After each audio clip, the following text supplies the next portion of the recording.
Olá, queridos amigos e amigas do Lado a Lado, deu a louca na entrevistadora e lá se foram as madeixas. De cabeludo mesmo, ficou só o nosso assunto do programa de hoje. Nós vamos tratar da sífilis, uma doença sexualmente transmissível cuja incidência vem crescendo nos últimos anos. Quem nos traz mais informações a respeito é o médico infectologista Dr. Marco Aurélio Hortêncio Bastos. Bem-vindo, Dr. Bastos. Obrigado, é um prazer estar aqui com você e vamos falar um pouquinho sobre o nosso assunto aí, né? Um assunto, eu acho que de interesse de grande parte aí que está nos ouvindo. Muito interesse, né, doutor? Porque até os números da sífilis me parece que vem crescendo, né? Por que está havendo esse aumento de casos de sífilis? Uma doença tão antiga, não é? Exatamente. Nos últimos anos, a sífilis é uma doença milenar, né? Muito antiga. Antigamente chamada de doença venérea, né? Doença do relacionamento sexual. Então, é uma doença sexualmente transmissível. E ela vem crescendo ultimamente de uma maneira muito preocupante. Até alguns anos atrás, umas 3 décadas atrás, a sífilis estava com bastante controle no nosso país, no Brasil. Até porque ela tem tratamento, ela é provocada por uma bactéria chamada Treponema pálido, e essa bactéria é muito sensível a um antibiótico, que é a penicilina, e ela é tratada com a penicilina benzatina, que é a famosa benzetacil. Então é uma bactéria muito sensível ao antibiótico. E com o tratamento existe a cura. Então, até décadas passadas, a sífilis estava sob controle no país. De uns tempos para cá, depois do advento da AIDS, quando a AIDS apareceu há 4 décadas, a sífilis começou a aumentar lentamente, chegando hoje ao ponto de nós termos mais números de casos de sífilis aparecendo mensalmente do que AIDS, que no passado já foi a campeã de número de casos de doenças sexualmente transmissíveis. Hoje em dia a sífilis, ela tem, assim, para cada caso de AIDS que aparece, parecem 10 casos de sífilis. Então é uma coisa assustadora. Assustador mesmo. Realmente. E a sífilis, ela tem grandes proporções, porque embora seja uma doença bacteriana, ela pode ser transmitida, além do relacionamento sexual, também por contato de sangue e também da mãe, da mulher, quando está gestante, para o feto, para o filho. Então existem 3 formas de transmissões da sífilis, além da sexual. Mas a grande maioria dos casos acaba adquirindo a sífilis pelo relacionamento sexual. A falta de prevenção, então, né, doutor? Exatamente. Talvez um relaxamento na prevenção. E a sífilis tem se espalhado de uma maneira, como eu falei, bem preocupante. O Ministério da Saúde tem uma grande preocupação com isso. E por isso colocou o exame de sífilis como obrigatório no pré-natal, durante, vamos dizer assim, a gestação, e os testes que se fazem de triagem também é feito o teste da sífilis em quem vai doar sangue, e o teste da sífilis é feito também nos testes rápidos de doenças sexualmente transmissíveis. A gente hoje tem os testes rápidos, que são aqueles testes que fura o dedinho com a gota de sangue, você consegue fazer hoje em dia um diagnóstico de AIDS, hepatite B, hepatite C e sífilis.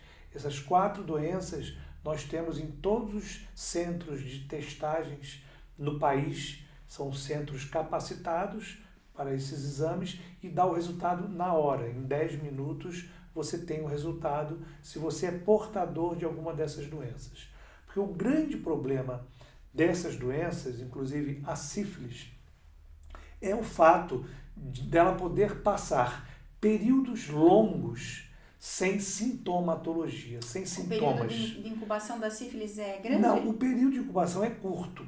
Quando você pega a sífilis no ato sexual, você tem um período de incubação de 5 a 7 dias, às vezes 10 dias, para aparecer a lesão primária. Lesão primária é uma ferida na parte genital, onde houve o contato. Esse é o primeiro sintoma? É o primeiro sinal, o primeiro sintoma. Essa ferida aparece no órgão genital masculino e feminino, e é uma ferida de características limpa, indolor, não dói, não coça, não dá nenhum sintoma, não incomoda a pessoa. Então o homem, como tem o aparelho genital exposto, ele consegue visualizar uma ferida. Só que não está doendo, não está incomodando, mas pela estética ele até procura o médico para saber o que é aquilo, aquela lesão que apareceu. Acaba fazendo o diagnóstico e tratando. O problema é na mulher.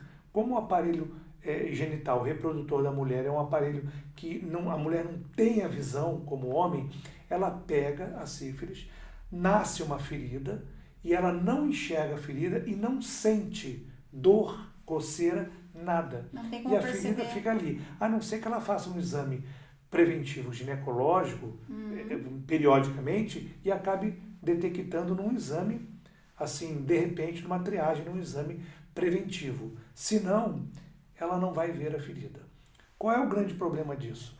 Tanto no homem como na mulher, essa ferida, a lesão primária da sífilis, que aparece logo no início, tratando ou não tratando, ela desaparece sozinha. E aí sumiu. A pessoa pensa que era alguma alergia que foi embora e que está resolvido. Só que não está. Aí ela fica um período de latência.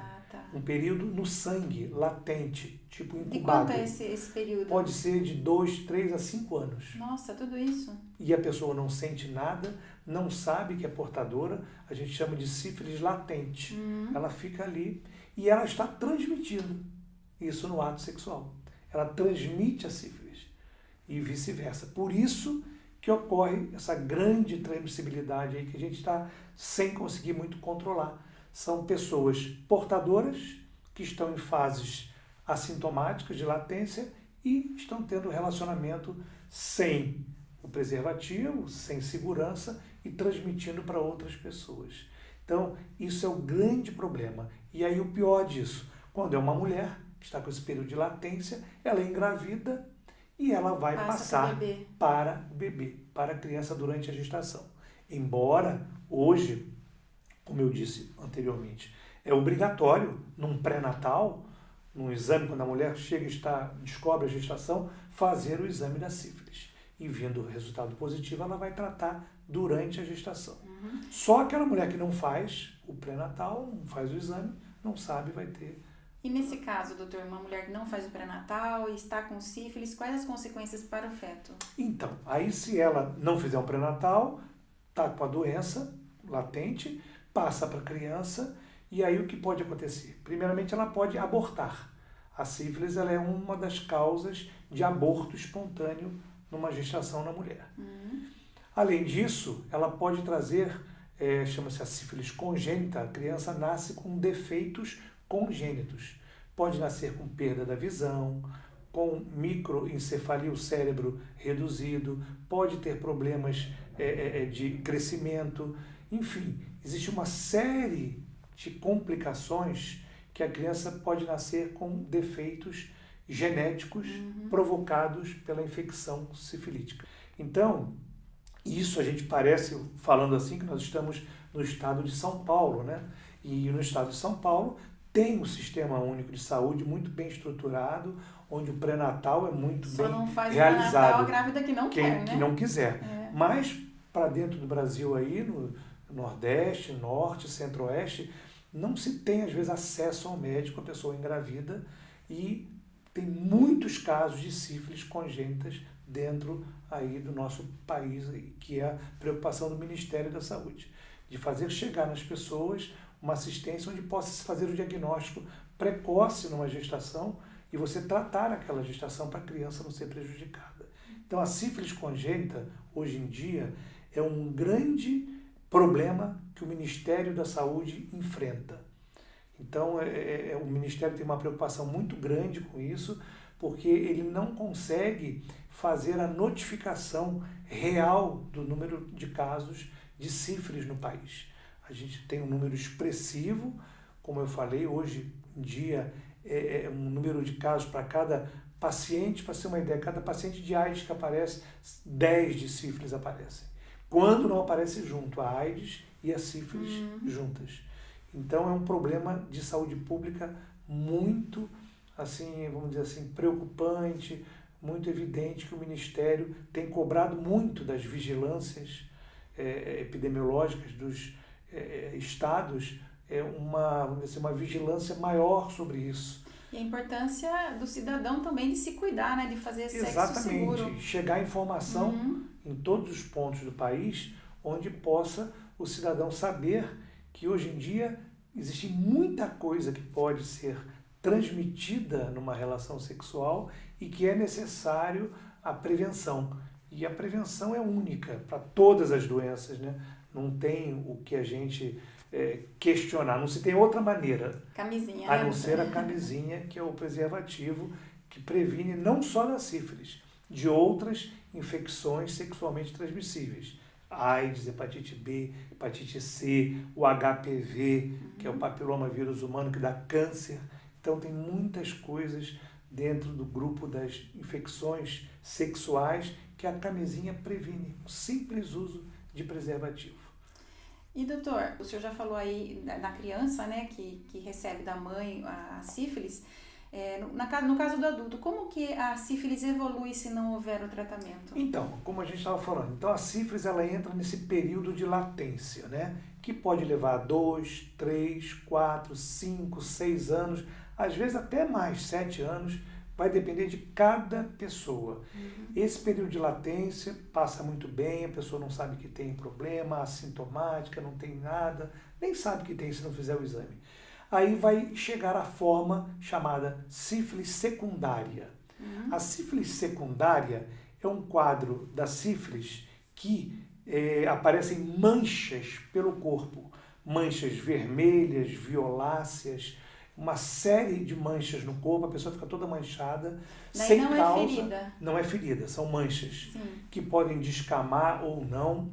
Não poupa palma da mão, nem planta dos pés. É uma das poucas doenças que acomete palma de mão e planta do pé. Então as pessoas que têm lesões na palma da mão e planta dos pés, grande possibilidade de estar com a sífilis secundária. É um dos sinais que os médicos ficam atentos. Chegou com, a pessoa chama de alergia. Estou com uma alergia no corpo, cheio de manchas no corpo, mas não coça, não dói. E aí, quando o médico olha na mão, está na mão também as manchas. Aí pede o exame e detecta. Nessa fase, sífilis secundária, o homem e a mulher, às vezes pela estética, vai ao médico. E aí o médico acaba pedindo o exame, detectando e tratando. E na aí, sífilis secundária. Vai no dermatologista, geralmente? Normalmente vai no dermatologista, porque a mancha de pele aparentemente parece uma alergia, então vai no dermatologista. O dermatologista vai detectar e vai tratar, com certeza. É uma das doenças também da área dermatológica, que é a sífilis secundária, que o dermatologista pega muita sífilis.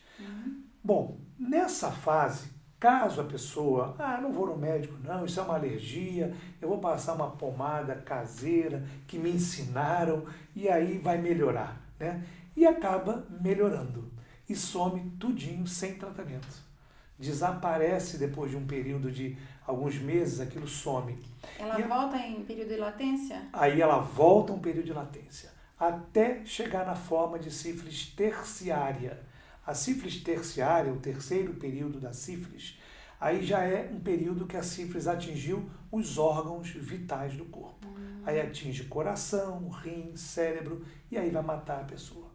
Aí são doenças mais, vamos dizer assim, graves, que acaba levando à morte se não tratada. Mas aí acaba fazendo um diagnóstico tardio. Existe um quadro chamado de neurosífilis, que é uma sífilis quando ela atinge o sistema nervoso central, que chega a provocar uma espécie de meningite, encefalite, e às vezes a pessoa não tratou a vida inteira e vai parar num hospital com um quadro de uma meningite, uma encefalite. Os médicos ficam de cabelo em pé porque procuram tudo, não acham o diagnóstico. Quando pedem o simples exame de VDRL, que é o exame que se detecta a sífilis no líquor, aí detecta o problema da sífilis, da neurosífilis.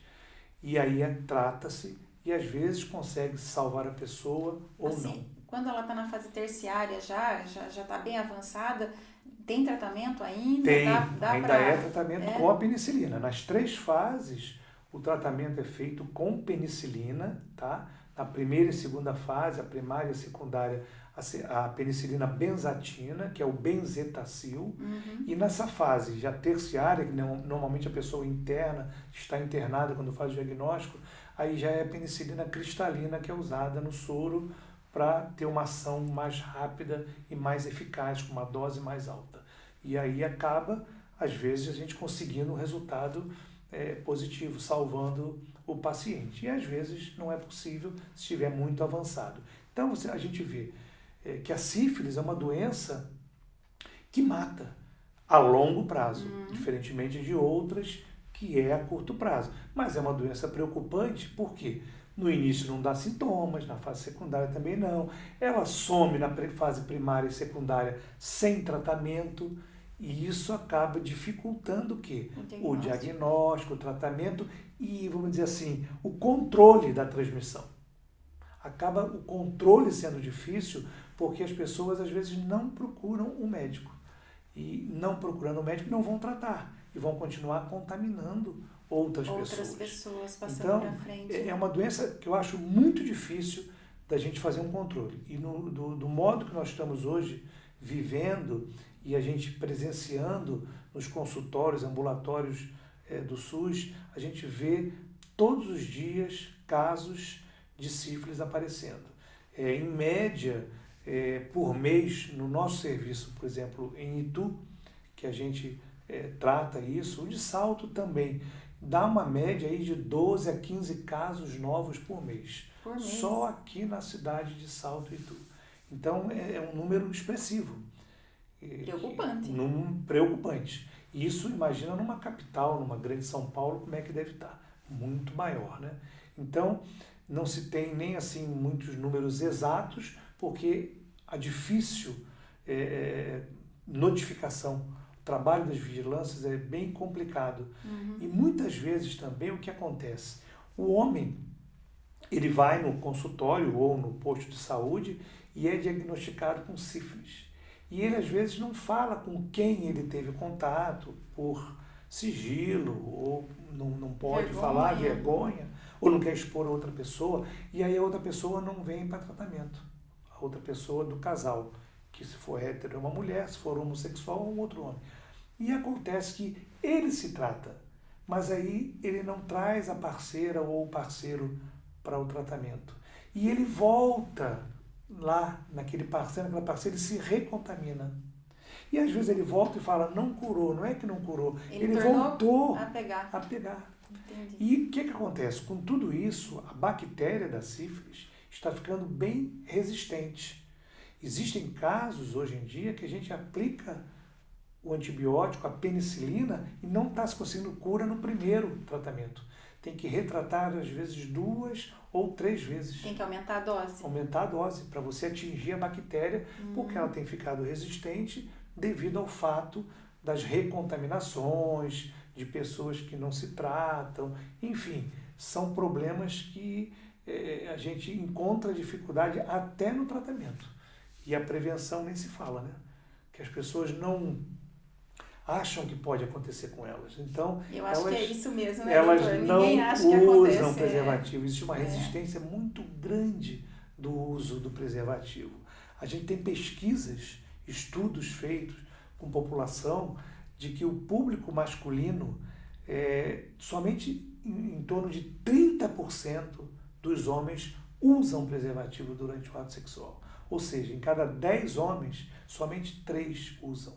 E na mulher piorou. E isso depois de toda aquela fase de AIDS, né? Que Toda a gente viveu. fase de AIDS. Com tudo que acontece, a AIDS é um outro problema que não se consegue também uma erradicação, um controle total, como a sífilis e outras doenças hoje, a hepatite B, porque como não tem essa prevenção num número ideal, muito baixo o número de pessoas que vamos dizer assim, se previnem, né? Com esse número muito baixo, o que acontece? As pessoas acabam pegando 1, 2 ou 3 dessas infecções e você não consegue um controle. e elas acham que não vão pegar, elas ou não usam, não gostam, enfim, essa pesquisa perguntou... O senhor estava falando que mulher pega, usa menos ainda? Menos, dá menos de 20%, em torno de 18% das mulheres que usam preservativo em atos sexuais. As mulheres alegam que ficam constrangidas de pedir ao homem para usar e não tocam nesse assunto porque pode afetar a relação. O homem, por sua vez, também não usa porque às vezes ele está com a parceira que é fixa e o que acontece? Ele fala, se eu usar, ela vai me perguntar por que eu quero usar. Se eu estou usando é porque eu tenho alguma coisa para esconder. Isso é dito por eles, né? Eu estou falando que na pesquisa que a gente faz, a gente acaba perguntando, por que você não usa? Cada 10, 3 falam que usa, 7 não usam. Aí você pergunta para os 7, por que você não usa? Quando é homem, porque a minha parceira vai dizer o quê? Que eu estou doente. Se eu pedir o preservativo. Vai desconfiar. Olha a cultura, vai desconfiar. Coisa. Ou eu não usava antes, de repente eu passo a usar, ela diz, o que aconteceu? Né? E vice-versa. A mulher também não pede para usar porque tem medo dele dizer, você está desconfiando de mim? Né? O que você tem que eu tenho que usar? Enfim, são respostas diversas, de modo que a gente vê que as pessoas não usam o preservativo, na sua grande maioria, por diversos fatores. Sem contar aqueles que falam que incomoda, que não gostam, que acaba esfriando o relacionamento, enfim. Tem muitas respostas que fazem com que a pessoa não use. Os jovens não usam porque os jovens não acreditam, são superpoderosos e acham que nada vai acontecer com eles. Né? Os idosos não usam porque acham que estão no final da vida e se pegar já estão no final da vida, não tem nenhum problema. Então você vê a situação nossa, profissional de saúde, para orientar as pessoas no uso do preservativo, na segurança de uma relação sexual. É bem complicado, é muito complicado. Por isso tem muito idoso na terceira idade pegando essas doenças, jovens demais se contaminando. E nós estamos fazendo a nossa parte aqui hoje, né, doutor? Sim, com certeza. A gente procura fazer, né? Não só nos ambulatórios, mas com palestras, né? Aqui com você, uma grande oportunidade para o nosso público que está vendo o programa e assistindo, saber dessa dificuldade nossa e parar, refletir, conversar com as pessoas da sua família, porque esse assunto tem que ser conversado, né? Entre o casal, com os filhos, né? Com parentes, amigos. Isso tem que ser conversado, porque depende de muita conscientização, né? É difícil você fazer uma prevenção de DST. Na parte da transmissão de sangue, que existe também a transfusão de sangue, hoje em dia o sangue é bem fiscalizado. E o teste da sífilis é um teste, todo mundo que vai doar sangue, o sangue vai ser testado contra a sífilis. E a sífilis, quando aparece lá, a pessoa é chamada, o sangue é descartado e a pessoa vai tratar, é até encaminhado para tratamento. Então os bancos de sangue até nos ajudam na detecção e no tratamento, encaminha a pessoa para tratar. Assusta a pessoa um pouquinho, ela vai no médico, com certeza tratar. Então a gente tem essa vantagem na transfusão. Então, hoje em dia, dificilmente alguém pega sífilis por transfusão, a não ser que seja um local do país que o sangue não foi examinado, que foi transfusão direta, mas é muito difícil se contaminar com o sangue. Então, a mensagem final é sexo seguro, né, doutor? Exatamente. E outra coisa, as pessoas não precisam ficar com medo de descobrir que tem aquilo, de se tratar, porque tem cura. Né? Nós não falamos, a sífilis tem cura, diferentemente de outras doenças virais, como hepatite B, C e AIDS, a sífilis tem cura. É tomar a dose de penicilina e está curado. Cura totalmente. Então a sífilis é uma doença curável. Então, gente, vamos fazer o teste rápido. É de graça. É só procurar um postinho de saúde do seu bairro, fazer o teste da sífilis, sendo positivo, vai tratar e vai curar. É bom que todo mundo fique sabendo se tem, porque cura e não passa para outro. Pronto. Está resolvido. Doutor Bastos, eu queria agradecer a sua presença aqui no programa, todas essas informações que o senhor nos passou aqui, um serviço para a comunidade grande mesmo, viu? Muito obrigada pela sua participação aqui no programa e por tudo isso que o senhor nos trouxe aqui hoje, viu? Eu que agradeço, Mirna. Agradeço a você, agradeço o espaço, agradeço o convite e espero que todos tenham aproveitado aí um pouquinho o assunto, tirar algumas conclusões aí que possam nos ajudar nessa prevenção das doenças sexualmente transmissíveis. Muito obrigado. E obrigada a você que nos acompanha pela ITV, canal 24 da NET, ou pelo YouTube. A sua companhia, você sabe, é sempre muito importante para mim. A gente se vê sexta que vem. Beijo no coração!